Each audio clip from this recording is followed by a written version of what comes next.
start off, guys, with this. This little pyramid here is called the theoretical hierarchy of the development of an athlete. This is something I'd never really seen until I got into CrossFit, but I think it's an awesome way to kind of base your health around.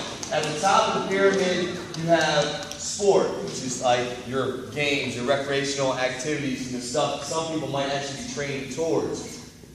When you get to a certain age, those sports kind of, maybe less like involved in your life as when you're younger. So maybe that's why this definition is probably talking about more towards like our general population. That's probably why that's at the top. Weightlifting, throwing would be the next block down, followed by gymnastics, your metabolic conditioning, and then bam, at the base of the pyramid, okay, any structure, any house, you want to have a strong foundation. So the base of this pyramid, the base of everything we want to be as an athlete and as a healthy individual is going to stem from our nutrition. I believe that you are what you eat. Okay, we've heard that cliche plenty of times, but man, I really think it's the case. I'm going to be talking about the Amish at some point in this discussion. They have no autistic children. They have crazy low numbers of cancer, because they eat what they grow, and they put it only into their body, what they can sustain themselves. Sort of like the cavemen, our ancestors, which we're going to base my discussion on, the Paleolithic diet.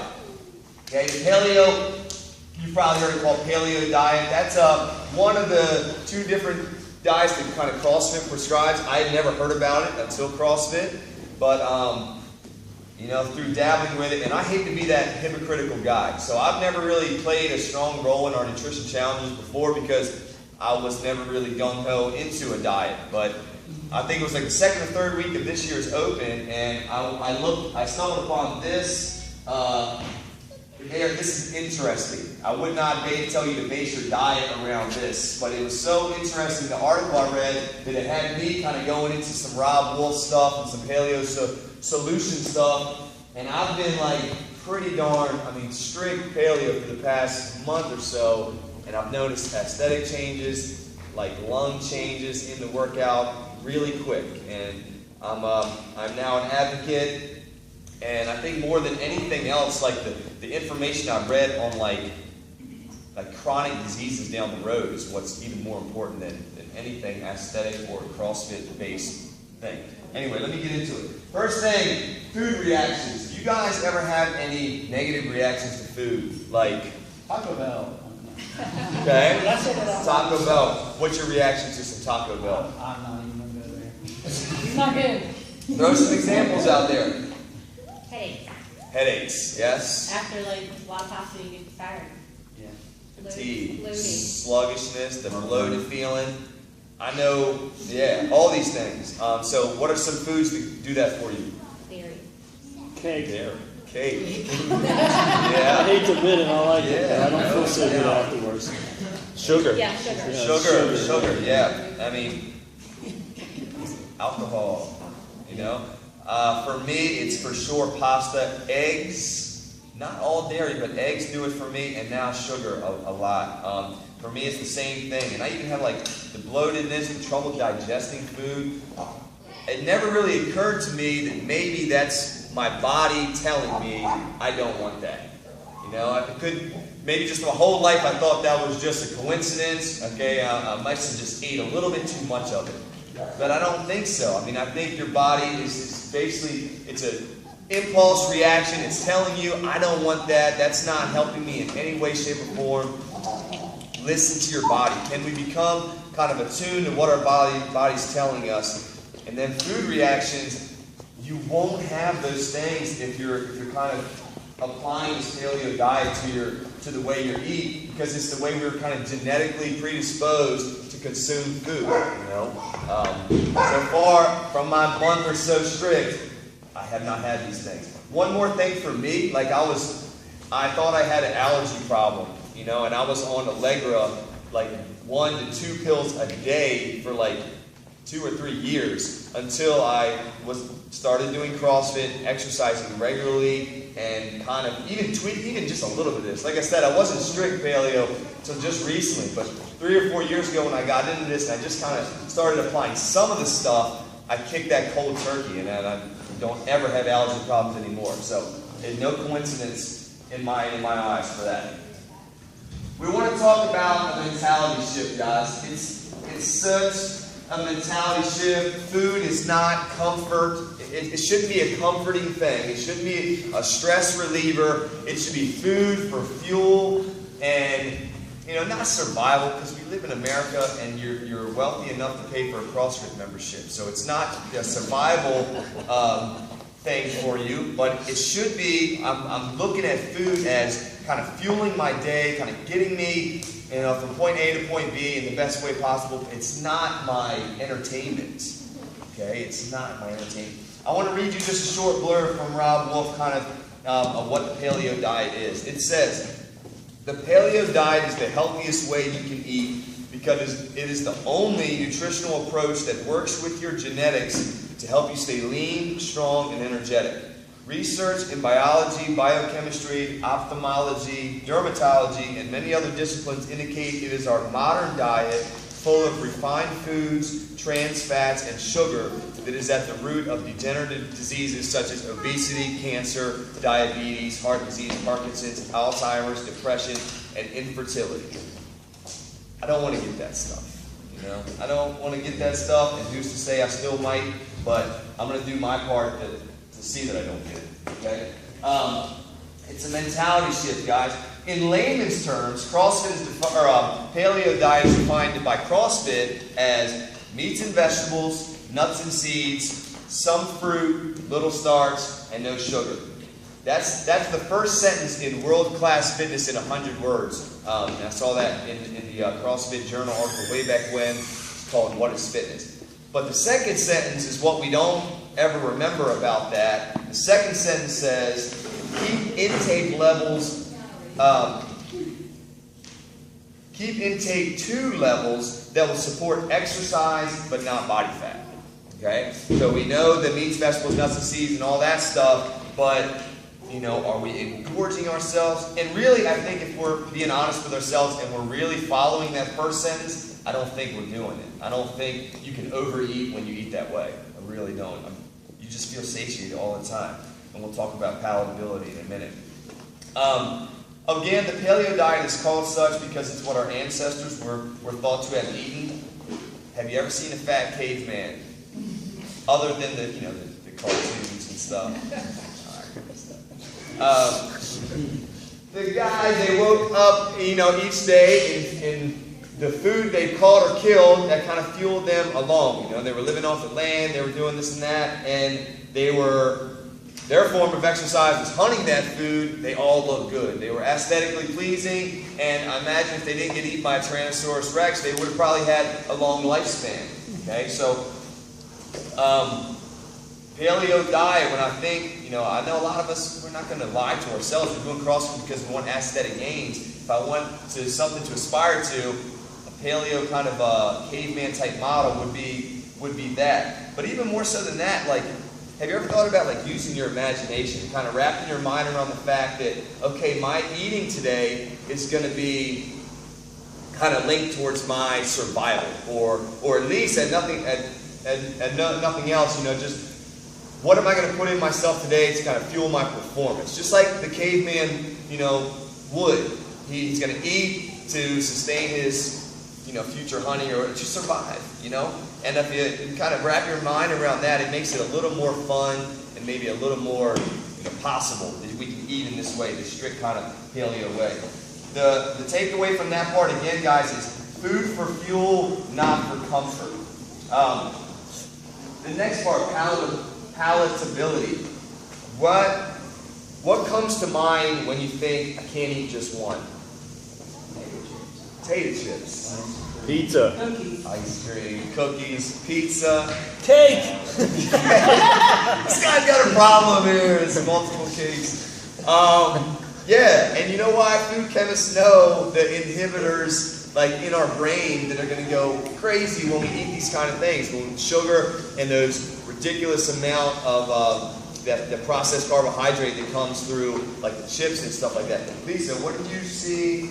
Share with them what you saw today. Actually, the timing, I heard you talking about Wednesday, about how food kind of grows addictive. And I saw this like MRI scan, and I sent it to him this morning. There was like a scan of the brain with its activity on cocaine and then on sugar, and the lighting up areas of the brain were exactly identical. The only difference is we can live without cocaine today, right? But sugar is kind of the lighting up region of what cocaine does to us. It's addictive. And, you know, we eat some of it and we crave more of it. Just like this. Absolutely But right. yeah, it was kind of cool to see that. Where at the grocery store do you find most of what we just said? In the middle. Middle aisles. The center aisles is, I've talked to Dana about this all the time, like, stuff's not real food. Look at the back, look at the label. They're making this stuff in the lab. This is not real stuff. Anything where you have 30 to 50 ingredients and half of them end in ASE and OSE, like, that's probably not what we should be putting in our body, you know? And now, even more so when I have a child and I'm thinking about what I'm going to feed him as he goes down the road, and I know it's going to be easier said than done, but that would be negligent on my part to, you know, to expose them to that. And I'm going to have some grandparent issues on that, I know, but anyway, you know, that's, gosh, when we're thinking about food for fuel, you know, She didn't hear. You're good to go.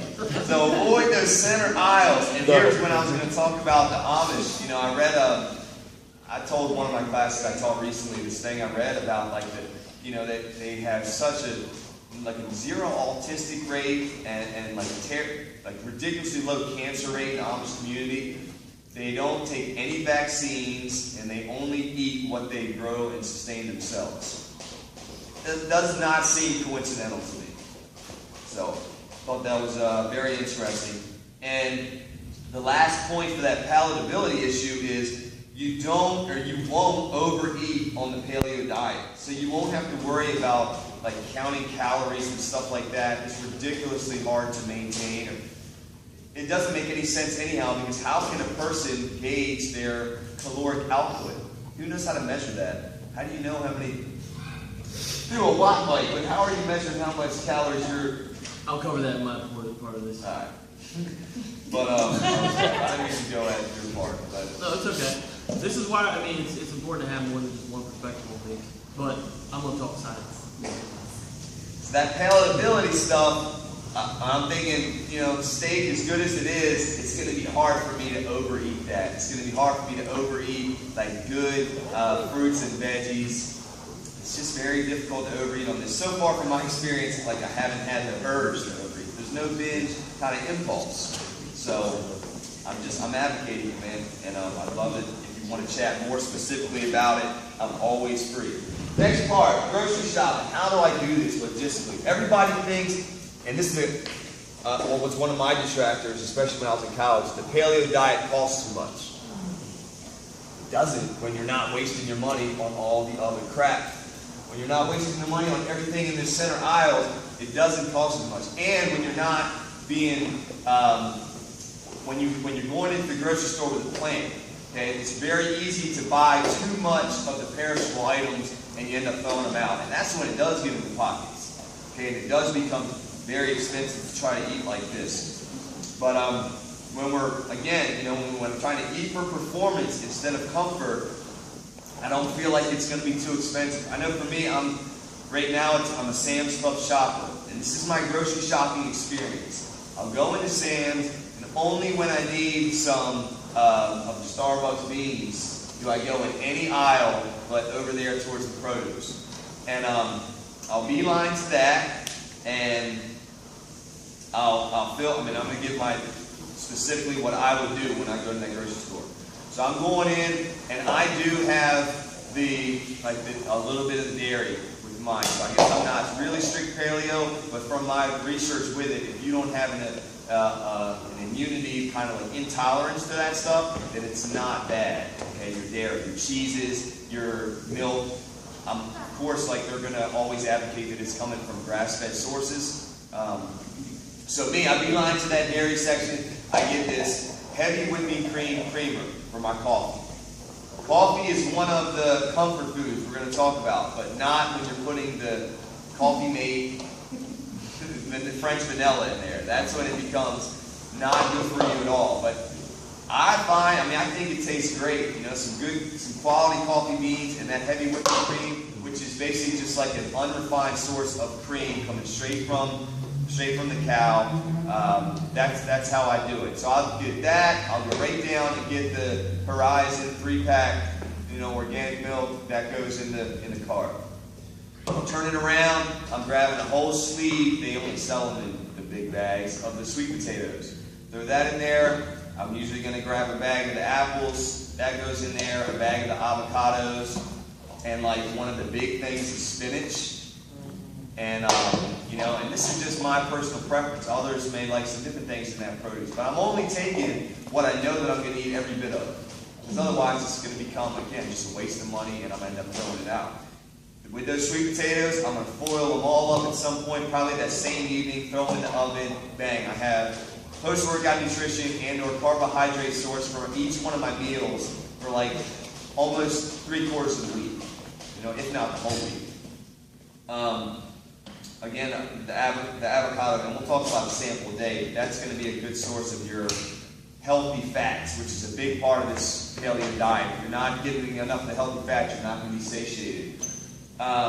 So I'll get that, and then I'll go, and there's like salmon there, the good salmon. The money I'm saving and not buying that other stuff, okay, now's when I get to reward myself. I'm getting 2 of them giant packs of bacon, and I'm getting like some quality meat that I know I'm going to eat every bit of, but okay, I didn't waste my money on this, and this, so now I can use it towards this.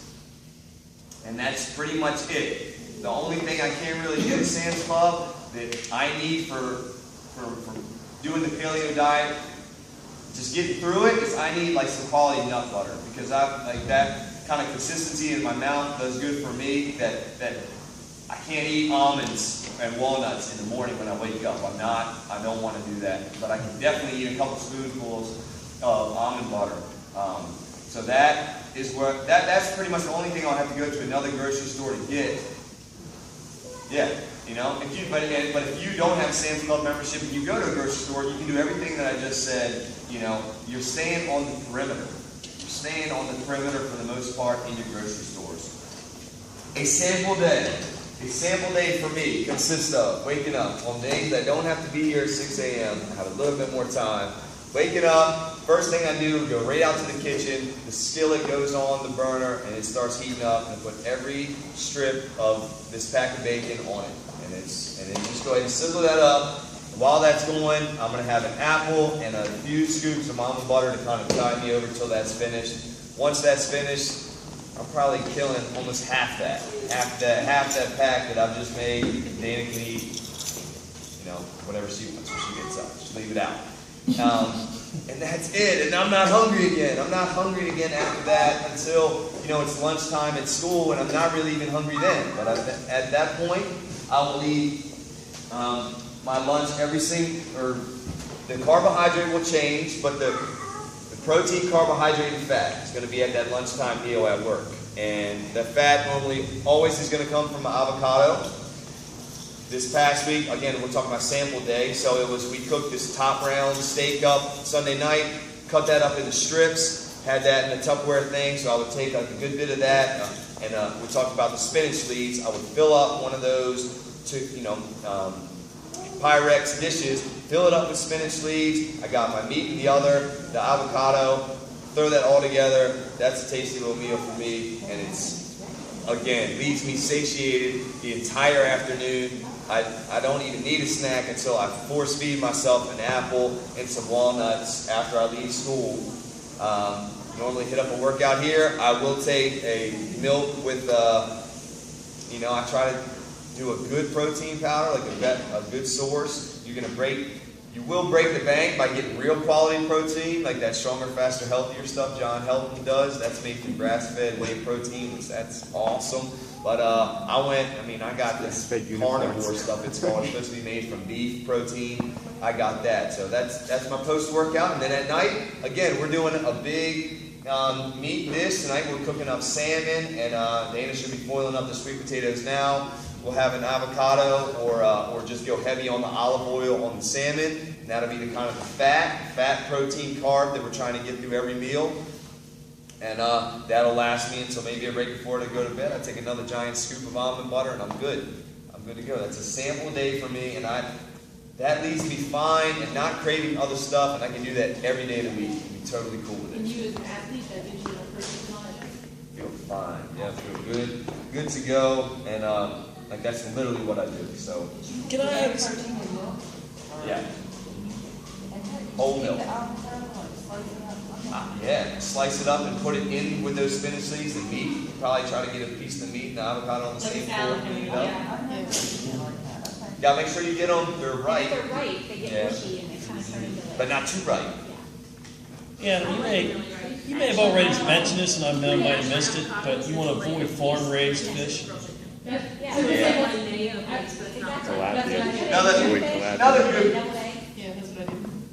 Another good point. That's again when it comes to can you make it work for you? And in a perfect world, I'm eating grass-fed everything, and I'm eating wild fish, and I'm eating, doing all the best things. But can you actually apply that to you, your bank account, your life? If not, there's kind of worst-case scenarios in all these different things. I watched the video this week, and he was talking about the lunch meat. Lunch meat's getting kind of a bad rap, the nitrates, nitrites. But if it comes to that and a Big Mac, I don't think you're doing too bad with the deli meat. So Do you eat all like grass-fed chicken and stuff? I don't. I'm getting the Purdue thing, the Purdue giant pack of the breast there. Okay. I don't. If I had means to get like bulk, like my cousin or cousin now, he's a hunter, so I'm getting as much deer as I can and stocking that up in the fridge when I can. But I don't really know where else to get like good chicken. There's a Green Ranch Farms, but again, I'm not making it like that, so I can't do that for me personally. Giant has the Nature's Pounds brand. Yeah, which is pretty good. It's expensive too, but it's. I don't know really what the quality level of it is. It's just marketing. It's all natural. I know it tastes better than Purdue. We get those chickens, the little, they're smaller and they're not as big as the Purdue chicken. That would be Sam's Club or Giant for sure would be my recommendation for where to shop. Is that where you get your almond butter? Giant, yep. But it's not on the regular peanut butter aisle. It is. There's like a whole. It is on the peanut butter. It's all moved down to that one end. Yeah, they moved it now. When you go into Giant, you turn it right, and there's like a whole nutritional corner in there. Is there better than any other, or just almond? Just try to get the ones that don't have sugar in it. Look at the ingredient label. It says Almonds, you're good to go. Almonds and salt or almonds. Finish off, guys, with kind of like paleo comfort foods. Again, we talked about coffee. I love it. I love the stuff. And with heavy whipping cream, it's good for me, and I can still stay paleo. So that's a comfort food in my eyes. Bacon. That's your thing. Rob Wolf was talking about, this is the carrot I can dangle in front of most people to get them to try this thing, knowing that they can eat bacon guilt-free, and that'd be part of the whole deal. You get to eat bacon guilt-free now, all right? That's my blessing. And then nut butters. And then if you're a good cook, you have countless. Something I forgot as I mentioned this, like cinnamon and different spices. I read this week that spices are literally the most nutritional dense thing you can consume. Okay, spices. And you find that spice is good for you. Ground cumin for me, I love on stuff, can make it taste great. Obviously sea salt, pepper. There's no kind of restrictions on spices in the paleo diet. So find what you like. Cinnamon is a good way to make your snacks. You get the almond flour. You can make these cookies and different stuff like that. And one of the resources I was going to give you is Google search paleo comfort foods. It gives some awesome recipes. You can make this stuff, you can invite people over and say, hey, I got a meal for you. This help? 3 resources, and then I'm done. The Paleo Solution. Just Google search it. It's paleosolution.com, I'm pretty sure. But if you go on there, they'll also give you, you just have to enter in like your name, your email address, and they'll send you like a paleo diet for dummies, like kind of layout. Paleo comfort foods, and then again, this is just really entertaining, but it will kind of open your eyes up to what fueling your performance through food can be. He's a pretty good CrossFit athlete. He makes like the Southern California regionals every year. He's like top 10 there too. He's not. It's T-E-A-S. T-E-A-S-B-A-L-E. So you're going to Google search Ronnie Teasdale diet and read that little article that comes up. And this man talks about he eats, like bone marrow and stuff. Like he's doing paleo diet to the T. Okay. But if you look at a picture of him too, he looks. Well, can I ask one question? Because here's a big thing. I know no sugar, but then they say like the sugars like Splenda and all that stuff is bad. It's all like still the same thing for your body. It's still like so what can you do if you really like mine comes to be hot tea and I like to say Splenda. So what would I do instead? Couldn't you put honey in it?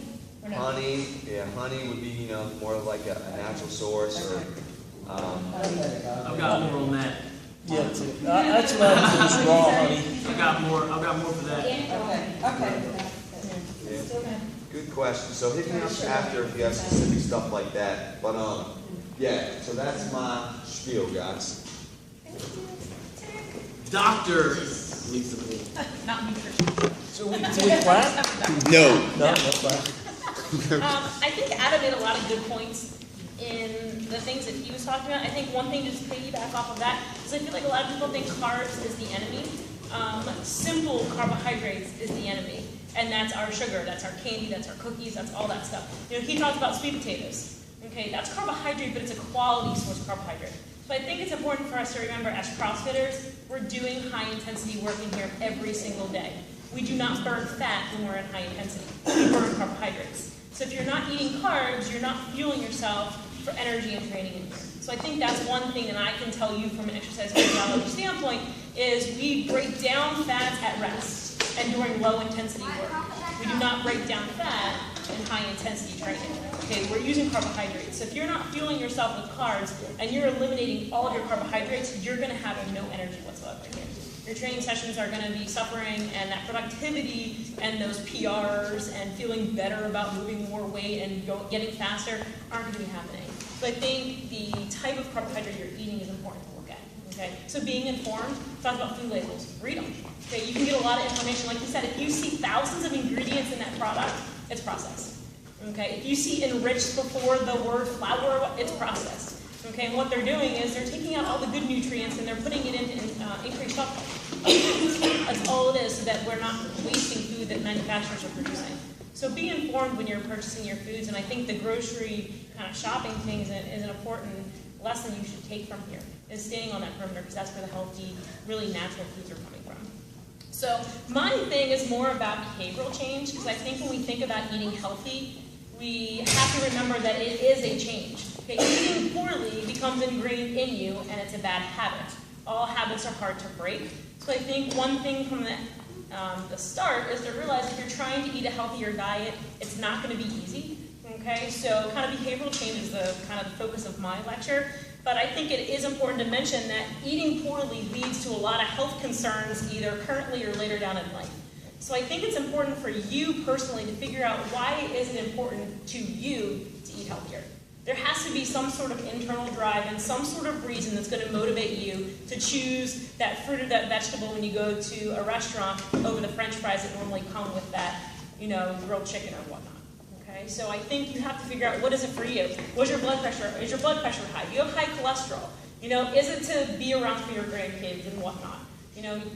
Most of you have kids in here, right? To be healthy for them and all those sort of things. So when we talk about behavioral change, you have to find what it is internally that's going to drive you to want to make that change, and remember what that motivator is. I think that's one of the most important things. A lot of you in here, raise your hand if you were sedentary, you're not very consistent in working out before you joined the box.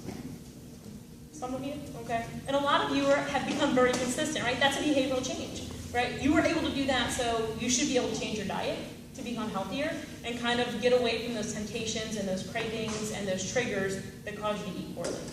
So couple things, when we think about a healthy diet, what are some things that we think about? So healthy eating, what words come to mind? Okay, fruits, vegetables. Protein. Meat. Yes. Or, Meat. these are all positive things, right? Healthy eating is going to translate into positive health and positive results in here, which is the most important. So when we think about healthy eating, I think about commitment. Right? I think you have to commit yourself. A lot of times we do nutrition challenges in here. They may work really well for 30 days when you're not being held accountable for somebody else, and it's now just you. People kind of slack off and they go back to their old ways, how they were eating the month before. And so why do you think people can't stick to what they eat when they're kind of being forced to do it in a challenge when the challenge is over? What do you think some issues are? Okay. Convenience. For it's convenient, yeah. Yeah. We have a plan. And when we talk about weekend behavioral change, week and out. Adam talked a little bit about it, planning. Before you go to the grocery store on that Sunday night or whenever you go grocery shopping, think about what your meals for the day are going to, or for the week are going to be. For you, your significant other, your kids, whoever's in your household you have to feed. Think about that. Making a plan helps you stick to that behavioral change. When you don't have a plan, you go to a grocery store and you end up with probably 50% of the things in your cart you shouldn't have in there. Right? So I think planning is the most important thing when we try and eat healthy. That Sunday night, you have everything planned out for the week, so you're not worrying about, oh, I don't have dinner for the kids. Right? So having the positive kind of win over the negative, and I think that's important. Everybody kind of has to be on board, or else, again, we come up against obstacles and barriers. And a lot of times we choose to do the poor decision versus the good decision. Right? So kind of removing those. I think prompts are important. Get a contract sheet, make a commitment to yourself. And actually, I brought a few with me, and I'll pass them out. But I think it's important. It's a what? A promise sheet? Like a commitment sheet. Yeah. And I'll explain it here in a second. But yeah, put prompts on your refrigerator, in your cabinets, at work on your bulletin board, on your desk, wherever it is, in your car. Do not stop at McDonald's on your way home from the box. Whatever it could be. They're reminders, right? Whatever your little thing is that you guys like to do, or Tutti Frutti, or I don't know, whatever it is you do to indulge every now and again. Specific gravity, maybe I should say that. That might relate a little bit better, right? Beer and alcohol, things like that. The weather's getting nicer. That stuff's going to start kind of being an influence. And I think it's important to realize that, are you going to drink that beer or two and come in here hungover and not being productive? Or are you going to kind of say, yeah, no, I think I'll go with some water today. Right? Make that choice. It just depends on what you ultimately want. Right? So thinking about what your goals are. And I think goals are important, and rewards for those goals are also important. Right? And rewards that don't sabotage your efforts on eating healthier. Oh, I ate healthy for an entire week. I'm going to treat myself to Tutti Frutti. No, I ate healthy for an entire week. I'm going to go buy myself a new workout top. Or I'm going to go treat myself to a movie or whatever it is. But the reward's got to be something that doesn't sabotage the consistency that you're trying to do with your behavioral change. And that's, I think, a lot of times we saw in the challenge. I want to reward myself with Tutti Frutti once a week. Or have a glass of wine, every third night. Well, we're talking about consistency and trying to break old habits. By rewarding yourself with the old habit, you're not enforcing the new habit. If that makes sense, right? So I think it's important to have goals and rewards to make sure the rewards don't sabotage the efforts on trying to change the behavior. Okay? I think the other thing that a lot of people forget about is asking for help or asking for guidance or advice. And I think I can speak for Cameron and Adam, and I can speak for myself, that if you guys ever need help, we're more than willing to kind of talk to you and kind of go through issues that you're having and whatnot. So don't ever be afraid to ask help from any of the coaches on nutrition things and whatnot. If we don't have the answers, we'll direct you to someone who does, or we'll look them up. Okay, because I think ultimately we're all here for a common reason, and that's to get you guys healthy, fit, and that's with exercise and proper diet. Okay, so I think health is a big thing. Couple tips on eating, and then I'm pretty much kind of finished. People eat way too fast, right? Who eats super fast in here? My brother is done dinner before I've taken 2 bites. He inhales his food. It's kind of like Leo, right? You put it on the ground, all of a sudden it's gone. People eat way too fast. It takes like 10 to 15 minutes for your stomach to tell your brain you're full. If you eat so fast, before you know it, it's that food coma, that food baby, and you're like, oh, you ate too fast, your brain didn't get the signal that you were full, and so you continue to eat. So eat slower. Whatever you put in your mouth, chew and swallow before you take another bite. People just kind of shovel it in. Drink water with your meals. Okay, that also helps. Water is filling, right? So it kind of helps make you feel fuller a little bit faster. Moderation. Okay, I think that's important too. Strawberries are great, but if you're going to eat 4 pounds of strawberries in one sitting, now that becomes a problem, right? So I think portion control is important. Planning meals is important. And one last thing, I think it's important to distinguish between hunger and a craving. And a lot of times we crave things, we're not actually hungry for those things. So I think the next time you want to grab that cookie or whatnot, ask, is that a craving or is that hunger? And if it's a craving, put the cookie away. If it's hunger, find another snack that's healthier. Right? So I think we have that big distinction where people think a craving is hunger. It's not. You try to distinguish between the two. But behavioral change isn't easy. There will be kind of slips and lapses and stuff like that, but the purpose is to get back kind of on the bandwagon. So what I did, and I actually teach about behavioral change in one of my exercise classes that kind of teach about personal training. I kind of came up with this like behavioral change contract, and I actually make my students go an entire week trying to change a behavior to make themselves healthier, whether it's getting more sleep, cutting out soda, stop smoking, whatever it may be. So I printed out 10, so I don't know how many people we have here. I can definitely send it to you in email if you want. But it's a little behavioral change thing. It talks about the behavior you want. It has you list obstacles that you are going to personally face to try and change your behavior, strategies that you'll use to try and overcome those obstacles. Also talks about resources that you're going to use to help you kind of make that behavioral change. Healthy eating. Maybe it's a cookbook. Maybe it is another online source. Or maybe it's a person that can provide you with information about what healthy eating is. And then kind of like goals and target dates and rewards for yourself. And it's a contract, so you sign it. And you date it. Put it somewhere. Remind yourself that you've made a commitment to eat healthy. Right? It's important. We want to be healthy to live long. If someone said, here, take this pill, it'll cause you to die 10 years earlier, would you ever take it? No. So why do we eat unhealthy? That's like that pill, it's going to make you die 10 years earlier. Heart disease, stroke, diabetes, high blood pressure, high cholesterol, you name it. Right? So healthy eating is important now to live longer in the future. So kind of remember that the next time you go to eat something. And again, every now and again, it's okay to grab one small little cookie. Okay? But again, we want to try not to sabotage kind of that healthy eating. Okay? So if anybody's interested, I've just got a bunch of these. You can pick them up on your way out if you want, or I can kind of pass them out. I just thought it would be something that maybe somebody would think would be worthwhile and useful. My students get a lot of good use out of it, I think, from what they tell me. They could be lying. And again, I will send it to anybody that doesn't get a copy.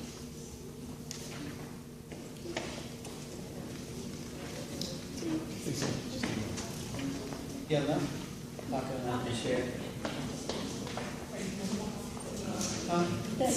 don't think so? Okay.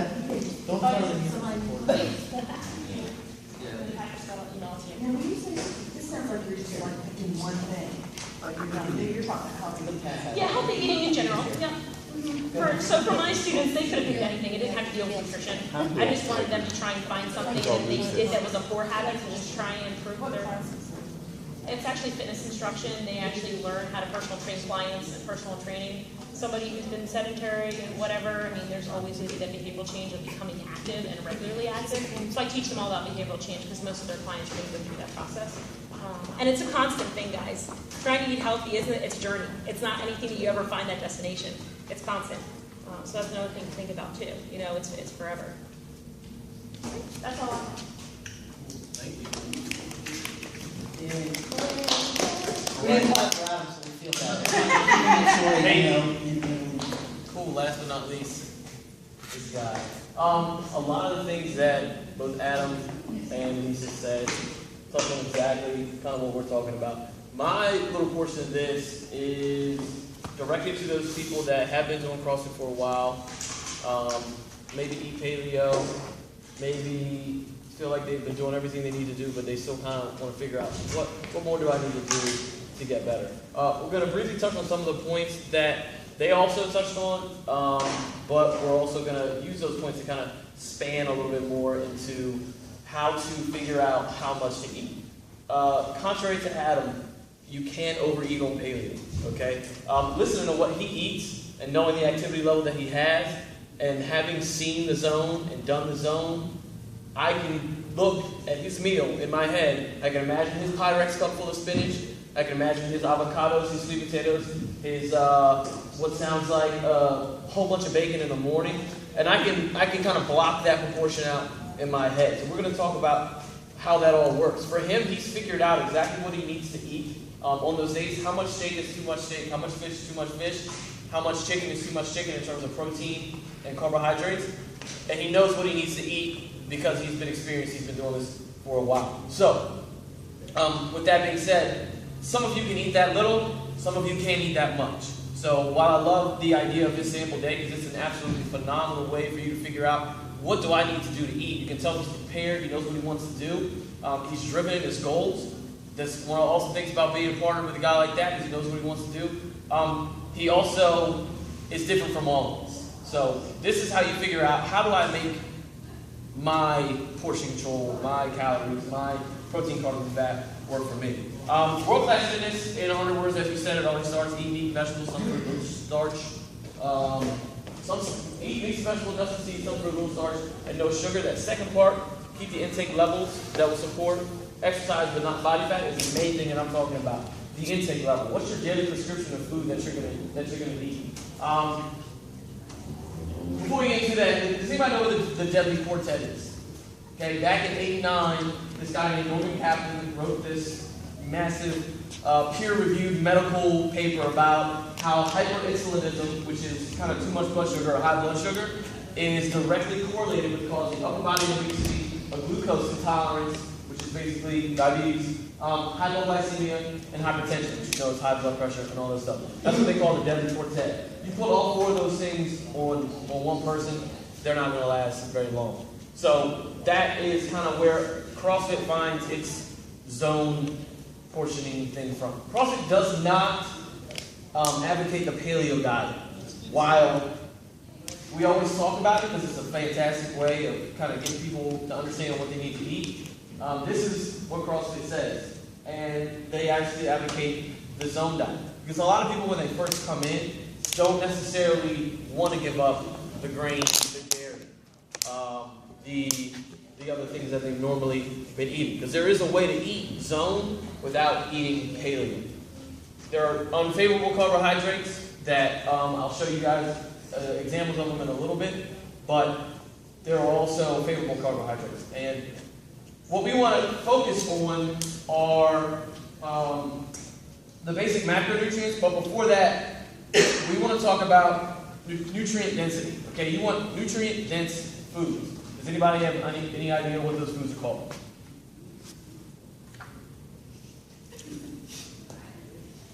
There's a store. There's a what? Whole Foods. Okay, Whole Foods. Okay, we want to eat whole foods.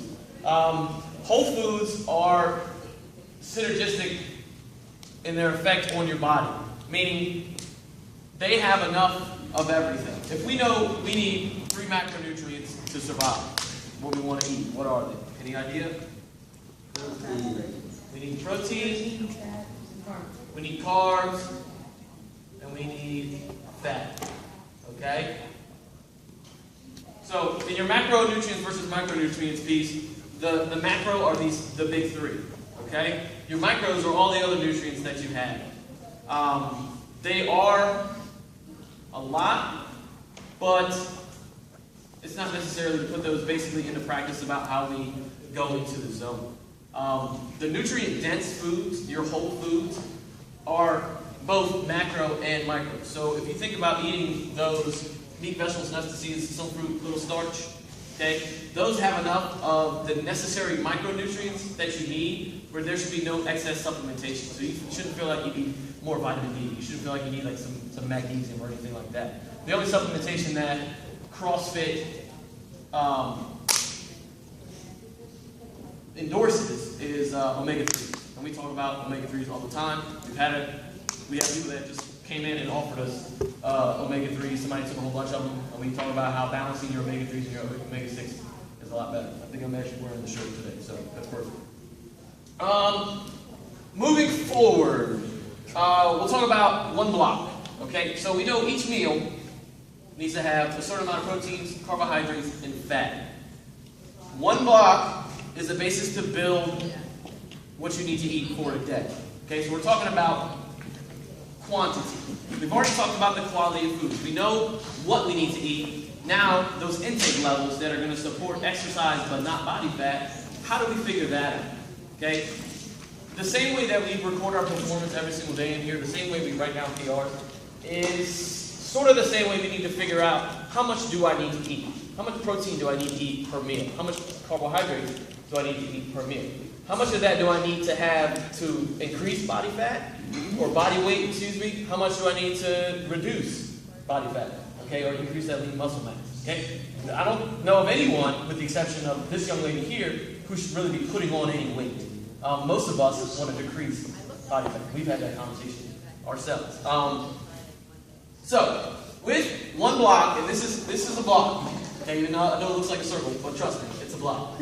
Okay, you've got protein in one section, you need to have 7 grams of that. You've got carbohydrates in another, you need to have 9 grams of that. And fat, okay, you need to have 3 grams of fat. So I'm going to use Adam's daily example and talk about what he had in his day. We know for your lunch, Adam, you said you had steak, right? Okay, there's your protein. What else did you say you had? I had avocado and spinach seeds. Avocado and spinach. Okay, your avocado is fat. You had 1 whole avocado? Yes. Nice. Okay, and that even, I'm going to put a little asterisk back to that because we're going to come back to that. And we've got spinach. Your spinach is your carbohydrates. Okay? This is your basic building block of a meal. Adam has done this, and he knows how much steak is too much steak and how much isn't enough. And he also knows the same thing, that 1 avocado is enough to support. 2 avocados would be obviously overdoing it. And spinach, he doesn't, put a whole bag full of spinach. He knows how much spinach he needs to have.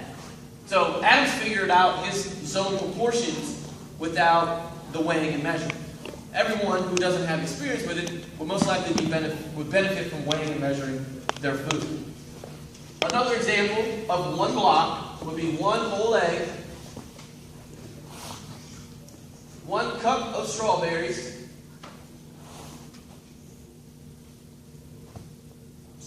and 3 almonds. Okay? 3 almonds. This is 1 block. Okay? You've got 7 grams of protein, you've got 9 grams of carbohydrates, and you've got 3 grams of fat. I am the anomaly when it comes to almond butter. I don't really like it. But I can eat almonds. Like, you talk about waking up in the morning and not being able to eat almonds, I'll brush my teeth and then pop them right in. They taste mint, okay? I'll roast them in that cinnamon that you were talking about, okay?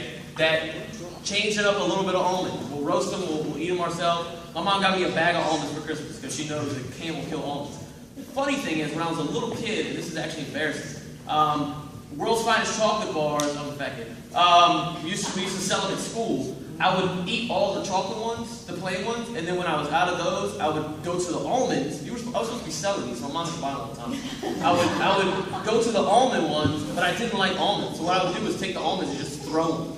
And then every now and then, as my sister and mom, we were cleaning out the house, we pull the couch back, and all we would find is a row of almonds. And they would just look at me and be like, dude, you spit the almonds out behind the couch? So if you ever see my mom, and you see me eating almonds, she's going to be like, I can't believe you're eating almonds. You spit them out behind the couch. But that's another thing.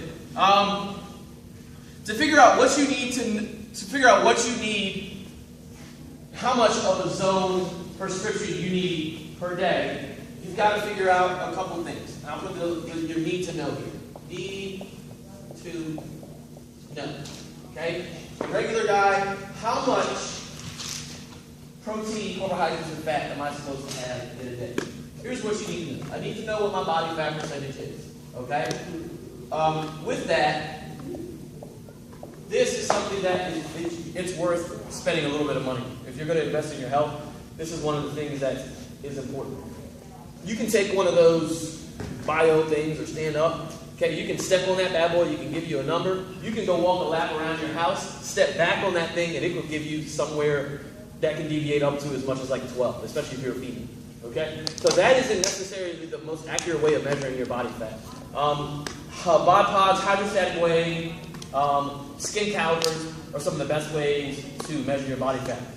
I can bet if you go to Salisbury University and you ask someone in the exercise science department if they wouldn't mind measuring your body fat, they'd whip out the old skin caliper, give you a pinch here, and a pinch here, and then you kind of know where you are based on that. If you go into any Google search and say body fat calculator, it's not always the most accurate thing, because you can take a guy like, I think Justin probably weighs about 195 pounds. He's maybe 6'1", and they would just kind of put those two things together, and he might come out as somebody with 23% body fat. You see Justin do not have 23% body fat. So this is something that you need to know, and it's worth spending a little bit of money on. Other than that, you need to know your activity level, okay? And we're going to talk about just your 1 day water. That's what all of us are. And we're all going to be on that 1 day water. Okay? Workout of the day. Not workouts of the day, just your regular person who comes in. All that you guys know. You're going to take your lean body mass, you're going to multiply by your activity level, which for everyone is 0.7 if you're a 1 day water. We can kind of talk more if you're a double time or anything like that. And you're going to divide it by 7. 7 is the amount of grams of protein. Protein is your muscle powering macronutrient. So LBM, your lean body mass, multiplied by 0.7, which we know is your activity level, and then you're going to divide it by 7, and that is going to be your blocked zone prescription. Okay? We know this 7 is for protein. Okay? Because we know that's how much it is in one block. If you are a person who does 2 days, you work out more, this is when you need to adjust your proportions. And that is only going to change your activity level. So if I take somebody like Craig, what you doing more workout? If he was doing zone, he would potentially increase this activity level here. If he was doing more than 1, 2, this would be 0.7, it would be 0.8. If he was doing like 3s or 4s, getting ready for the regionals where they do 3 workouts a day, twice in the weekend, 6 workouts per weekend, okay, he'd be eating a lot more in terms of his blocks. What you need to do with this, and the reason I'm not going to go into how much, if you take a regular person like myself, 200-some pounds, it's easy to take their body fat percentage based on their lean body mass. So my lean body mass is right around 180 pounds. You can take 10% of it, and there's my block. There's my block prescription for the day. That means I've got to have 18 blocks per day. Okay? Most zone meals,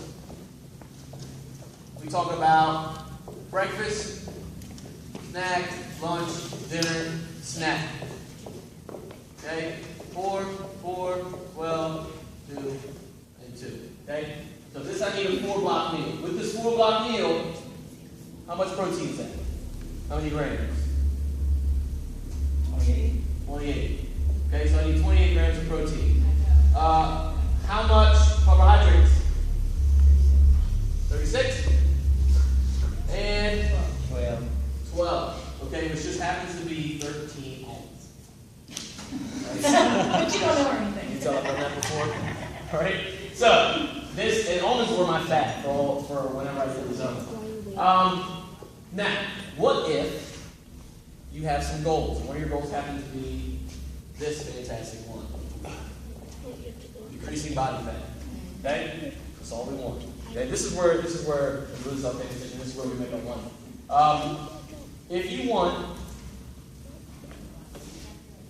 to decrease your body fat on the zone diet, most of the time, switching to paleo is going to change a lot of our new timers' body composition. If you've been doing this for a while and you kind of eat paleo, you might not be eating the right amount of fats to carbs to protein. Okay? If you subtract 1 carbohydrate per day or per meal, then it's been shown to decrease your body fat. So that means instead of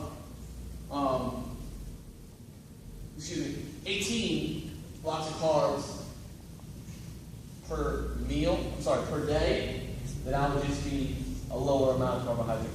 But the teeter-totter with that is when you decrease your carbohydrates, you have to increase your fat. So if you're going to subtract one carbohydrate, you need to add fat.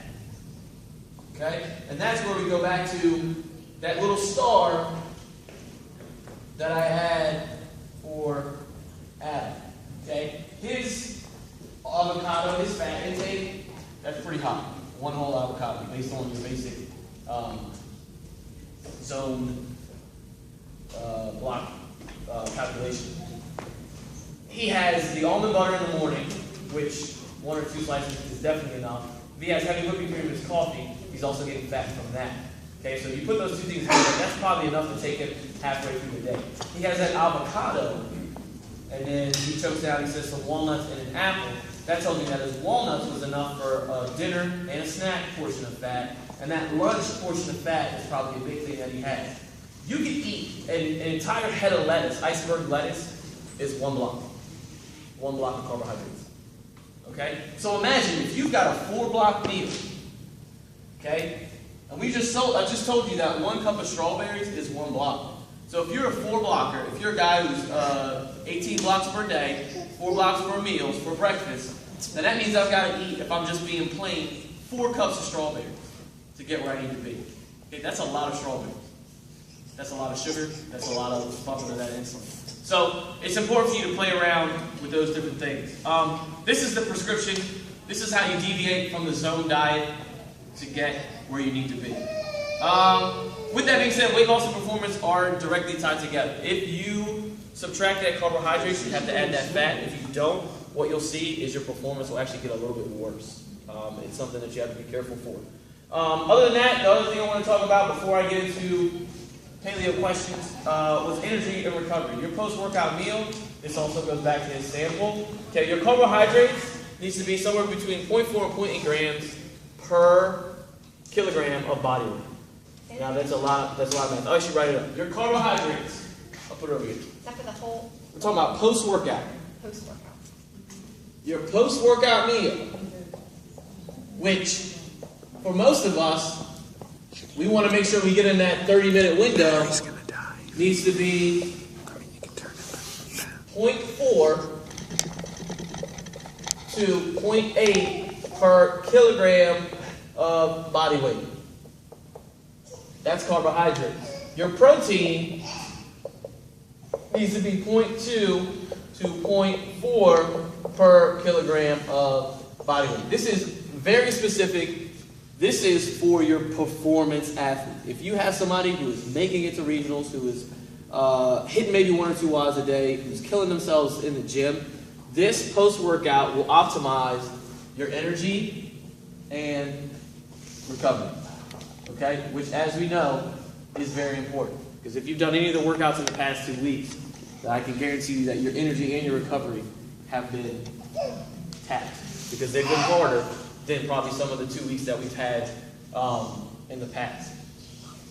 Other than that, if we go on to the paleo questions, and I should have left some more room for this. Does anybody need to write down any of that stuff?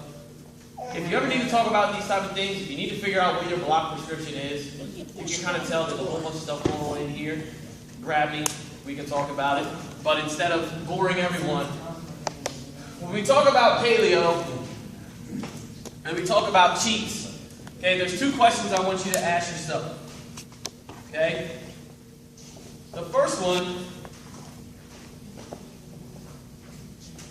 is, where are you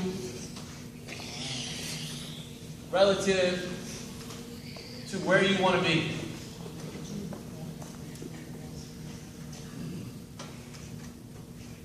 Okay? Do your actions align with your goals? Okay? Does your behavior align with the outcomes that you want to have? Okay? And then the second one is, how much are we talking about? Okay? I feel like every time we have these challenges, we have the questions. Can I have cream in my coffee? Can I have a sweet potato instead of spinach? Am I allowed to eat potatoes? Can I have that honey? Can I have that agave nectar in my meals? And that's what I was talking to you about earlier. Where are you relative to where you want to be? How is that agave and honey going to connect with your performance and your goals? How much are we talking about? Are we talking about just a wee bit of honey to take the sting off of your kind of bitter tea? Or are we talking about my paleo pumpkin pancakes smothered in agave nectar? Okay? There's a difference between them. So, with that being said, those are the last few things I really wanted to talk about. Ran a little bit over an hour. Does anybody have any questions? Or we all distracted by my video? Sorry. It's She's okay. getting, Hi, once again. KTC's dad. So- You guys have any questions about anything? Any questions about Adam? Big question? anything I want to interject is about the zone. It sounds very complicated. It does. It does. It's very intimidating. When I tried it, it can't get like a cheat sheet he can give you. And it's not as hard as try. I did the strict paleo and with high carbs and I about died. I was tired all the time and everything else. But what the zone does, and if you do it for just even 2 weeks, you'll discover that when you sit down after 2 weeks, you look at your plate and you'll know what you're missing. And you'll probably find out you're really starving for some good carbs. That's what, me personally, is what I've discovered. We have a very, very simple way that we tell children and CrossFit kids that their plate needs to be set up each time. We say, make a fist, okay? This is how much protein you need to have, okay? So this is your chicken, this is your beef, this is your fish, this is whatever you need to have on your plate, okay? Open your hand, fill it with nuts and seeds. I can fit about 13 almonds in here if I cut it real nice, okay? Okay? Fill the rest of your plate up with leafy green vegetables. Have one serving, and that's all. Okay? That's super simple. Notice how I didn't say anything about sugar. I didn't talk about lean body mass or body fat percentages or hydrofat burn. I have this. Okay? This is the first thing that I ever found out about Zone before we read. Back when I was coaching in Ocean City. This is CrossFit Journal article 21. Okay? It's been out since 2004. Almost May of 2004. This is almost a decade old. Okay? This tells you not only kind of where you may stand in terms of what your block percentage needs to be. For example, it tells you, it asks your body type. If you're a small female and you might be a 10 blocker. Okay, somebody like myself, who we said was a large male with the who does CrossFit. Okay, he's active level. I'm an 18, a 19 blocker. That's what I need to go on. On top of that, it gives you a list of how much one block is. So, if I say, give me a protein. Chicken breast, 1 ounce equals 1 block. So, you've got your little scale, you know you need to make a 4-block meal, then you got 4 ounces. Okay? You want to weigh and measure. The fist is for the kids. We're adults. You can get a scale, look on there, and get a number. Okay, give me a carbohydrate, like a vegetable. Broccoli. Broccoli. Oh, I love some broccoli. 1 1/4 cup. 1 1/4 cups is 1 block of broccoli. Say that 3 times. Block of broccoli. Block of broccoli. Okay? Now, for a fat, like I said, 3 almonds is 1 block of fat. Okay? So that 1 block of fat is 3 almonds. The Zone is a great and easy way for you to kind of count your calories. Okay? A lot of us look at the back of the packaging and say, it's this many calories, it's this, that, and the other. But if you're buying nutrient-dense whole foods, they're probably not coming in a package. They're coming whole, you have to slice them up. You probably killed it with an arrow. If you choked it, broke its neck, plucked it, and stuffed it in the fridge. Okay, these are all things that chickens don't come with that little nutrient facts label on, right? You weren't able to do right? No? Some of them do. Okay? It's a CrossFit Journal article 21, and I'll put it up on the website and on Facebook tonight. Now, and here's the fun thing. Before the last thing, 1 block. Okay, let's say in the morning you weren't a big bacon guy. You can have a bagel. 1/4 of a bagel is 1 block. 1/4 of a bagel. Okay. Regular old bagel. 1/4. It's not a good carb. But if you're not ready to necessarily ditch your grains and do all that other stuff, then you can follow the Zone plan. There are unfavorable carbohydrates. Obviously, I'm telling you to eat nutrient-dense foods because it's going to be better for you. But there is a way to eat that. One of the funny things is 1/4 of a donut. I mean, they put everything in here. A half ounce of granola. You could. But we're always going to preach eat meats, vegetables, nuts and seeds, some fruit, little starch. Okay? Because your mayos are starch. Maybe instead of like mayo, you get the Lisa avocado and you smash that bad boy up and you throw that in there. That sounds delicious.